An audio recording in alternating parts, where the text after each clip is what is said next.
Why doesn't anyone believe me? Because you're nothing but a stinking drunk spreading wild rumors. Now, why don't you sober up and get a job?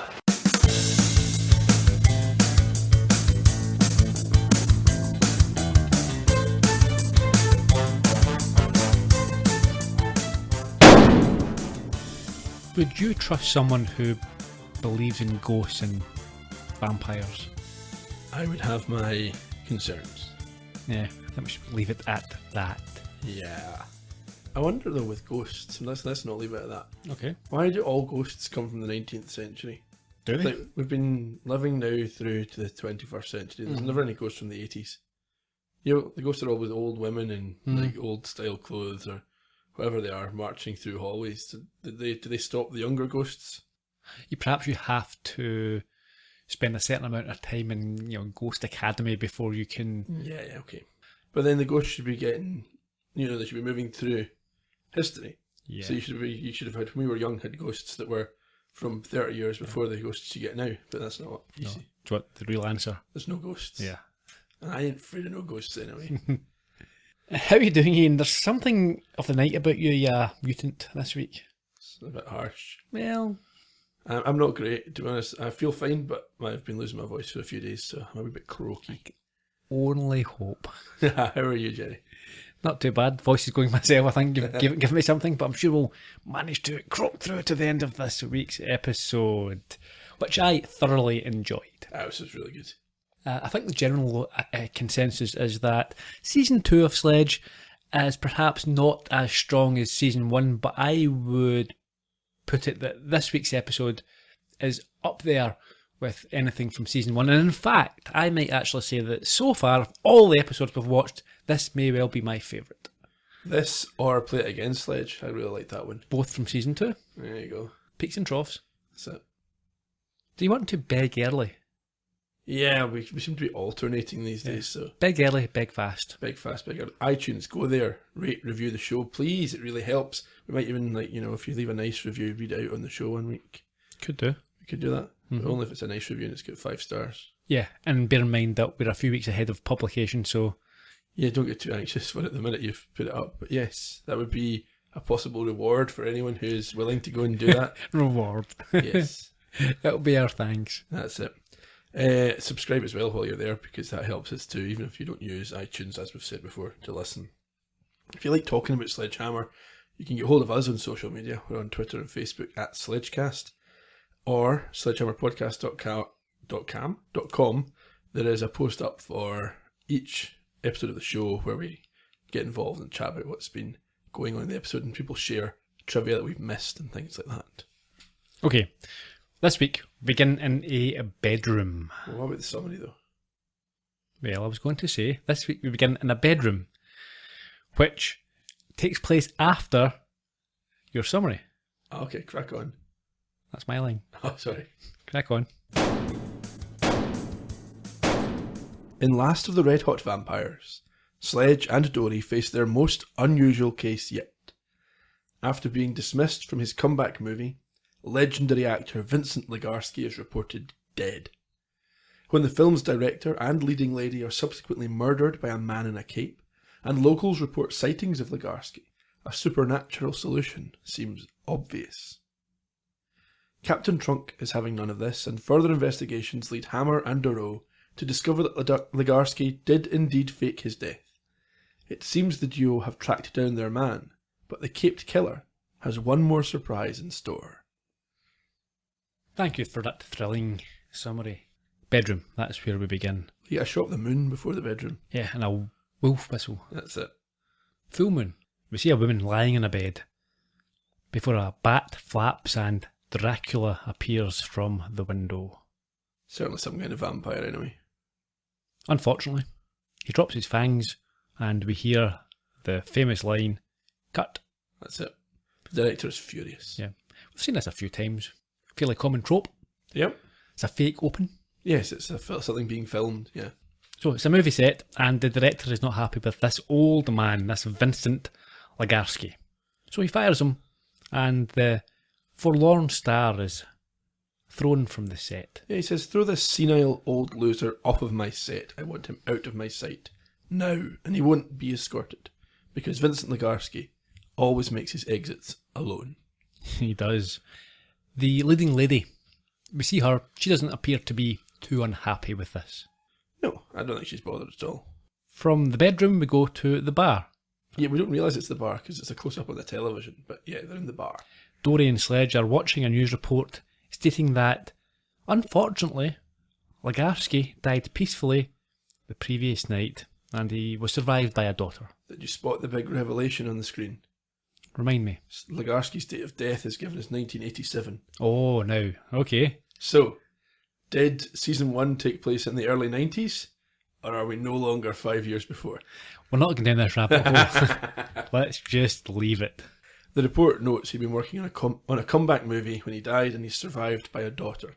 And you obviously think this is setting up for them to slag off actors because they like doing that. Sledge doesn't like actors.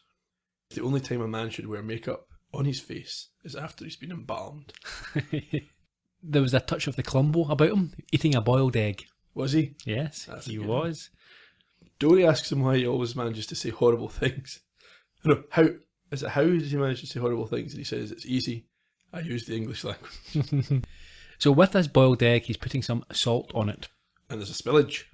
Yes, so Dory, I think this is actually, when you think about it, is setting up nicely the fact that Dory is more susceptible to these old Superstitions and that, you know. So I think that's nice, actually, considering what happened throughout the episode. Yeah, I mean, Sledge is quite aware that superstition ain't the way.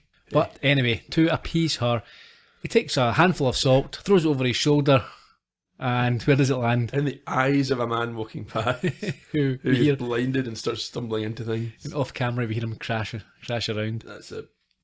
From the bar, we go back to a bedroom, a different bedroom, the bedroom of the director. Yes, Stephen Smealman. Yeah.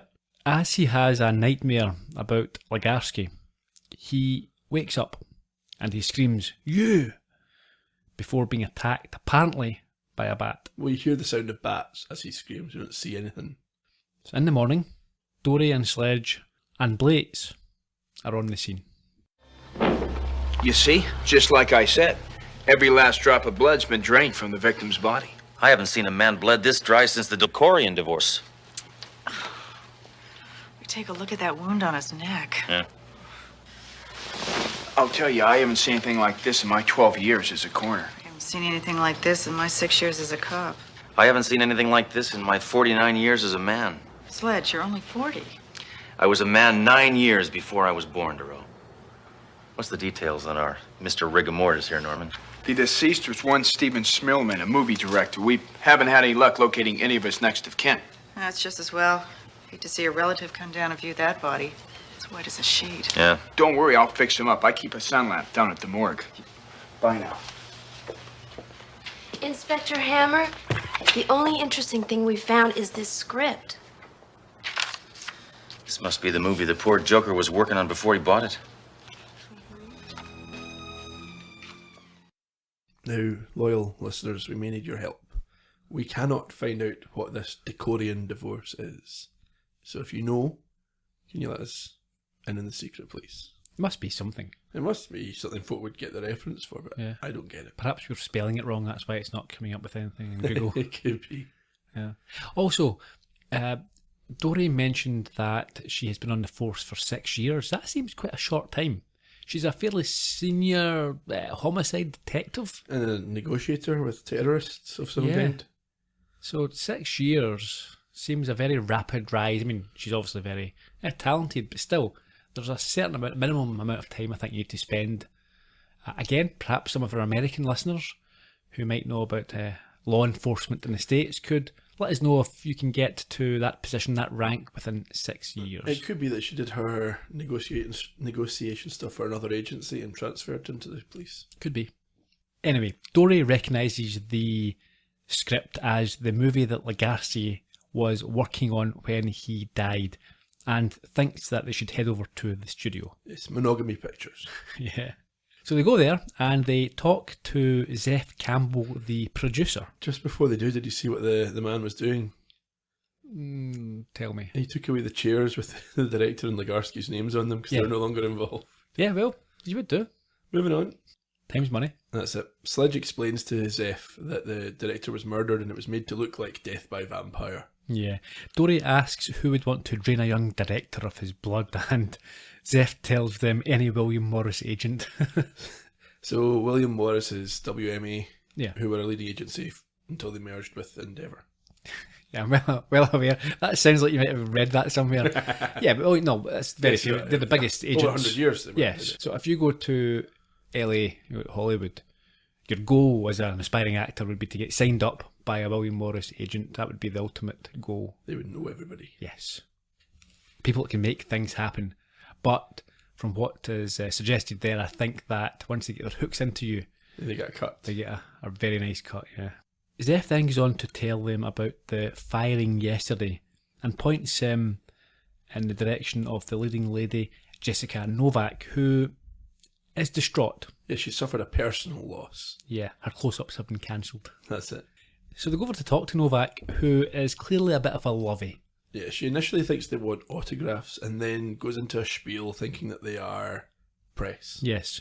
As soon as she finds out they're not, she slaps Sledge and walks off. She says, "Are you telling me I've just wasted a perfectly brilliant crying jag on a couple of non-media peons?" Now, I think that's quite nice as well.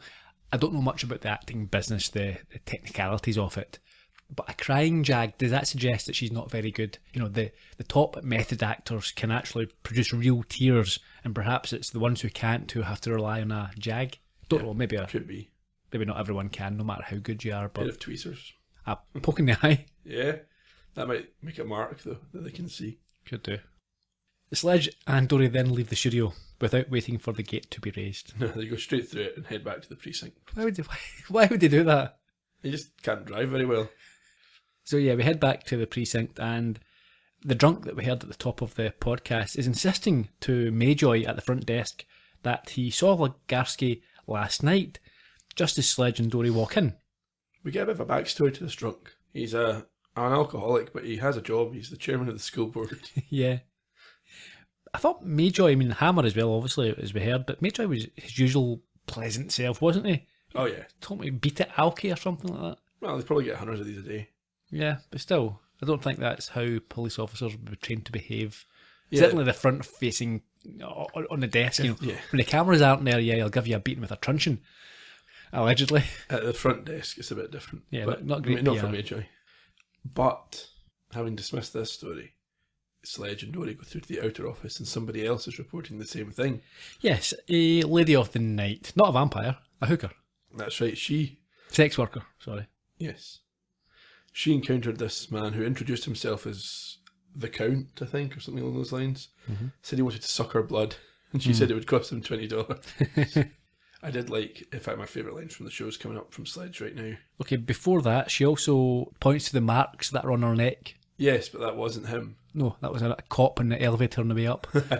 Yes, Sledge says he only gives credence to things that have been absolutely proven to exist. Yeah, go on. So he doesn't believe in vampires, ghosts, UFOs, or the Warren Report.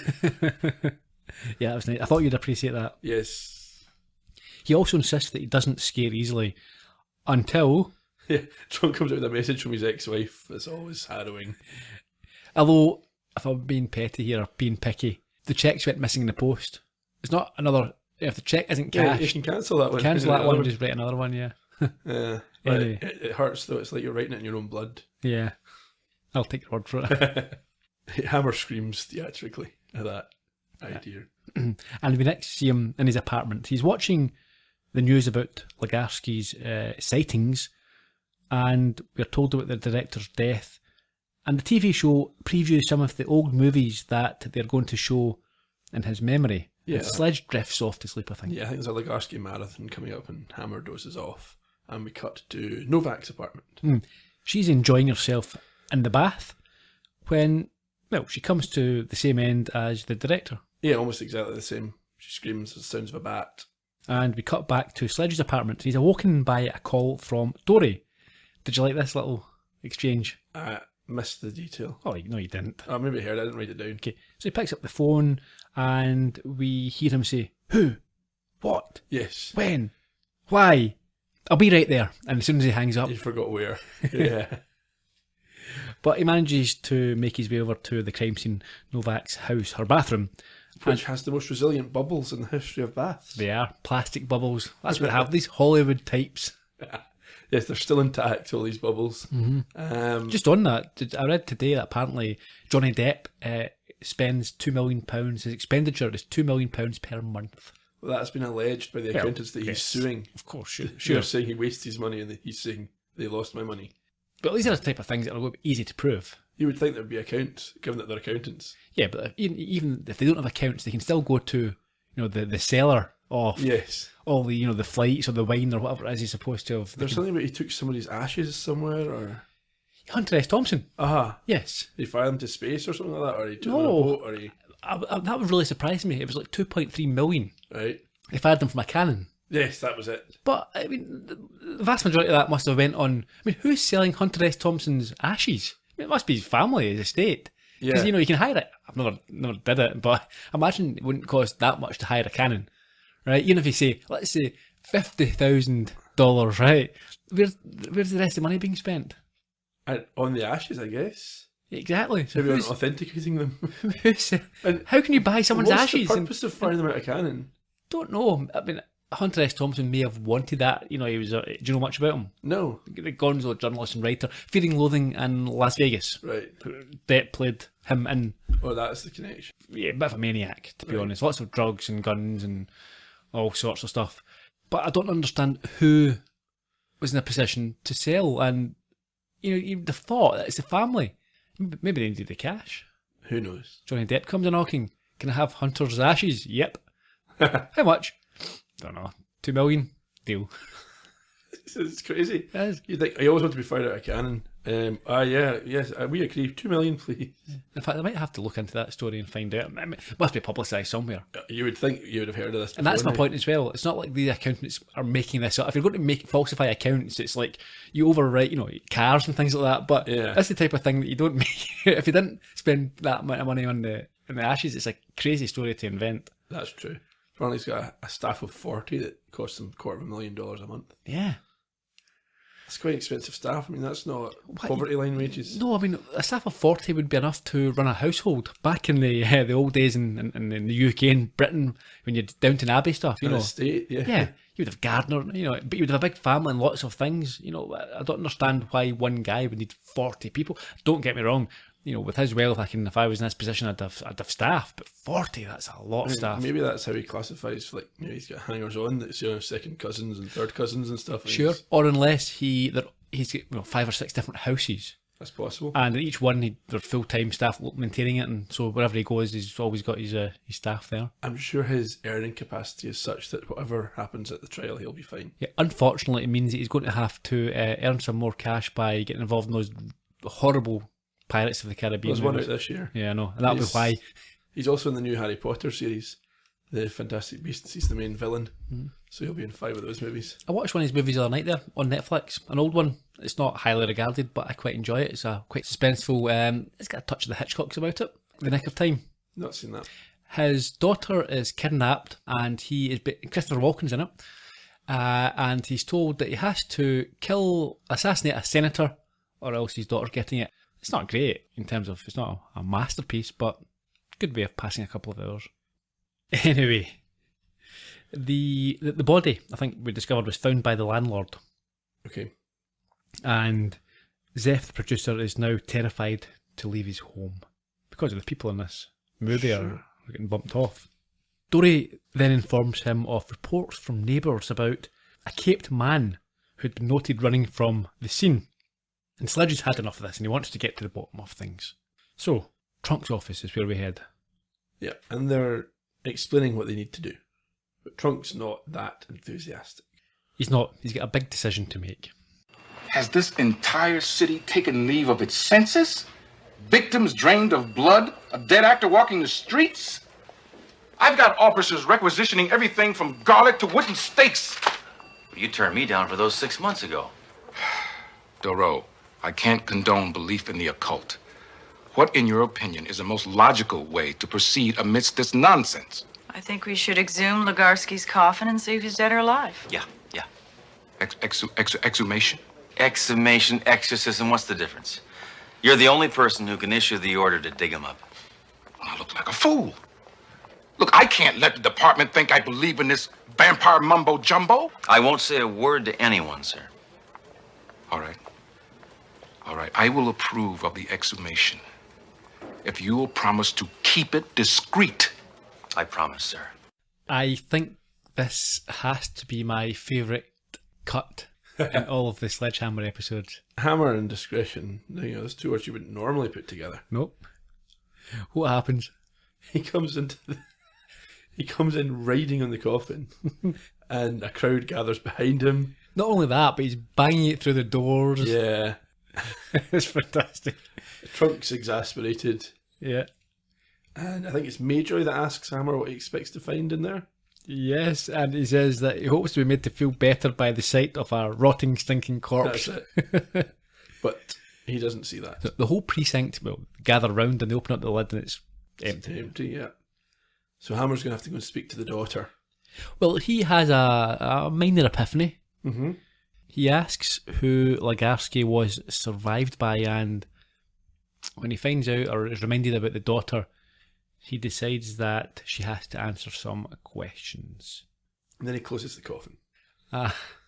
And why is that important? Well, because Trunk has absent-mindedly left his fingers in there, and they are crushed. It's your own fault. You don't leave your is. fingers in coffins. No, it's stupid. Same as doing them on pool tables or leave them on top of phones. So over to, now do you think, is this Legarsky's own Mansion? Is it the father's, or do you think it's the daughter's? I think they live there together. Okay. We've got thunder and lightning as a backdrop as Sledge and Dory speak to Malovia Legarsky. You get funereal organ music as well. She insists that her father is dead, and she knows this because she spread his ashes over the freeway. Yes, and Hammer asks if that was her final wish, and she says no, he was just driving too fast with the top down. They enter the building and head down to what is effectively a museum vault dedicated to Legarsky. It's not quite a shrine, it's more kind of a collection. And Sledge tries to put pressure on her to explain the deaths and sightings of this caped man. She has no idea what he's talking about, and he admits neither does he. And she tells Dory that her father went to sleep watching TV and sadly never woke up. What does Sledge say to this? Can't remember? No. So he hopes it wasn't Mr. Belvedere and they didn't go out suffering. Is that something they're up against maybe this Yeah, year? we've discussed this before. Did we? Yeah, Mr. I Belvedere. thought it was moonshine or something we talked about before. Moonshine, so top rubbish. Moonlighting. That's the one. Yeah. No, Mr. Belvedere we've mentioned. Have we? Yep. It was a show that wasn't very successful and was dropped. I think it's quite infamous. Fair enough. She said that, in fact, her father did suffer. And then things take an unexpected turn. Oh, but how my father did suffer. He was dealt the cruelest punishment an actor can receive. He was forgotten. Unappreciative youngsters masquerading as artists made him feel old and worthless. Congratulations. That little acceptance speech for Best Supporting Psycho just revealed a motive, girlie. I'm taking you in for murder. Sledge! Let's not jump to conclusions. Oh, come on. And my daughter! Vincent Legarsky, back among the living, I see. It comes as no surprise to me. I'd already suspected you were alive. When did you first suspect? Well, when you said unhand my daughter, that... Put away your weapons, sir. I admit to my little hoax, but I certainly didn't intend for my beloved daughter to be incarcerated because of it. What exactly did you intend? Why, isn't it obvious? I wanted to enjoy the accolades and tributes you can only die to receive. To further perpetuate my legend, I shocked this city with my nocturnal appearances, culminating in what's to be the greatest comeback of all time. Yes, my return from the grave! You've been to Romania, is that how they all speak there in Transylvania? Yeah, definitely. Sledge wants to know why he killed the director and Novak. He can understand the publicity side of things, but what about these murders? Legarsky denies any knowledge. I think Sledge is not buying that he arrests them anyway. We're in Sledge's apartment and we see him on the phone to Dory, telling her not to be a worrywart. They have the guilty parties, case closed. I've seen him do this before. Yep. I'm thinking of Big Nancy on Campus in particular. He thought they had the boyfriend. And he is again wrong. He goes to sleep. Yes, and just as he does, a caped figure appears in his room, and it's Zeph, who pretty quickly admits to the double murder. He admits to killing Stephen and Jessica because he fancied her and she was going out with Stephen and she made him feel unattractive. And Sledge says, "You are." I love that. It's just so dry and matter of fact. As if, it cannot be debated. His other motive was to collect on the insurance. Yeah, they'd finished filming, but technically the shoot didn't end till the following day, so Stephen died during the job, and therefore they could collect on the insurance. And also, they would get an awful lot of publicity for right. the movie. He now needs to make sure that he doesn't get caught, and he's going to do this by killing Sledge. Now, that doesn't make any sense. It doesn't make any sense at all. It's the same as in any cop show when you try to kill the cops. If there's only that one person that could... It's nonsense. But Sledge doesn't feel like that. He's going to try and go to sleep. He plays it brilliantly cool and tells him to take a hike. He'll arrest him in the morning. That's it. And Campbell releases a bat. Yes, an attack bat, which goes for Sledge's throat. And this is quite a different spin on the normal end of episode fight. Yes, he's fighting. It's kind of like when he fought the snake. Yeah.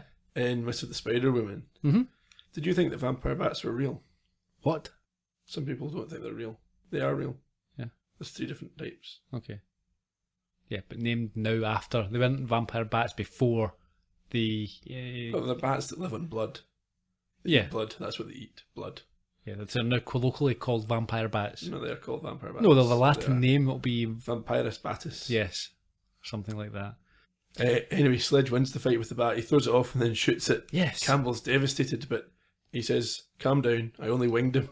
Doesn't kill anything, Sledge, as we know. That's it. Later on in the apartment, we see Zeph being led away and they reflect on the case and decide that the only person, not in fact a monster in all of this, was Legarsky, who will live on forever. Well, that's what Sledge thinks happens to all movie stars. Yes, a nice little touch there. Yeah. I think we can see Alan Spencer's influence. How is he the only one that's not a monster? Nobody was a monster except for Campbell. But no, not quite. Well, the director fired him. That was monstrous. And Novak was a horrible creature. Okay. Yeah, so they acted monstrously. Okay, what about the daughter? She went along with this whole ploy. Yeah. But yeah, it's his ploy, so if he's not a monster, she's not a monster. Yeah. Maybe it's just on the set. On the set, I Of think. those 4 people, he was not a monster. The episode's dedicated to Mr. Blasco. I take it you didn't even have to look that up before you knew what that was. I didn't have to. I've listened to a few podcasts actually recently. Bela Lugosi. Yeah. Interesting character. Quite a sad character as well when you find out about his life. And even on IMDb, it's quite a sad bio. He took every job he could get, so he was in a lot of terrible films. Yeah. And not well regarded or anywhere close to being awarded anything for anything. Martin Landau was on Marin recently, and he was talking. He played... yeah, he won an Oscar for playing him in Lugosi, Ed Wood. Right. With Johnny Depp. There you go. Let's hope you didn't cut the Johnny Depp bit now. We mentioned Johnny Depp earlier on. I'll probably cut it because we rambled. So yeah, it was sort of, not an irony, but someone won an Oscar for playing him, and he never get anywhere near an Oscar. So that's us. And I mean, we hear a voice. Sorry, the final scene is a cityscape at night, and we hear Legarsky's voice utter, "Ah, the children of the night, what music they make," followed by this dedication to the memory of Mr. Blasco. It's quite a good episode. In fact, like we said earlier, one of the best. Yeah, I'd say it's my favourite. Do you have a favourite line? Favourite line this week is, yes, it's in the clip that we heard Sledge saying that he'd been turned down for trying to requisition garlic and steaks for 6 months. I like the one about the Warren Report and being malarkey. Yeah. Okay, will we move on to trivia? It seems natural. Or supernatural. I don't know. November 19th, 1987 was the original air date. And the team behind it again were Bill Bixby and Alan Spencer. So Spencer wrote this himself. Impressive. Yep. Guest stars. Bernie Koppel played Vincent Legarsky. He was born in 1931. Most famous for 250 appearances in The Love Boat. Also Get Smart, That Girl, Arrested Development, Monk, Needles and Pins, Bewitched, and my favourite, Martian. Prolific. Bud Cort played Zeph Campbell, born in 1948. He starred as Harold from Harold and Maude. Ruth Gordon was Maude. And Yes, you're a Columbo villain. she was Try and Catch Me. He was also in Dogma, Coyote Ugly, Criminal Minds, Dream On, Midnight Caller, which we mentioned, and MASH, amongst lots of other things. A very good friend of Ruth Gordon and Orson Welles. There you go. He had a near fatal car crash in 1979, fractured his skull, required lots of plastic surgery, and this effectively ended his promising career as a big star. That's unfortunate. Yeah. Deborah Wakeham played Malovia Lagarski. This is her first of 2 Sledgehammer appearances. She has been in Spider-Man 2002, Major League, Father Dowling, 21 Jump Street, the TV show, Matlock, Danger Bay, and Moonlighting. Greta Blackburn played Jessica Novak, born in 1956. She's been in 48 Hours, My Blue Heaven, Dynasty, T.J. Hooker, Street Talk, V, and is a former Victoria's Secret model, and she's now a publisher in the fitness industry. Okay. So, in terms of trivia, obviously, Lagarski was heavily influenced by Bela Lugosi, but I take it the Vincent part was from Vincent Price, Okay. who is another Columbo alumni. Yes, briefly. And I think that's it, actually, because we discussed the Mr. Blasco stuff already. And we've already done our beg. Oh, we have. So that's us then. Next week we've got Haemorrhoid. That sounds Painful. uncomfortable. Can't sit down too long for that one. No. Okay. We'll see them then. Cheerio. Bye.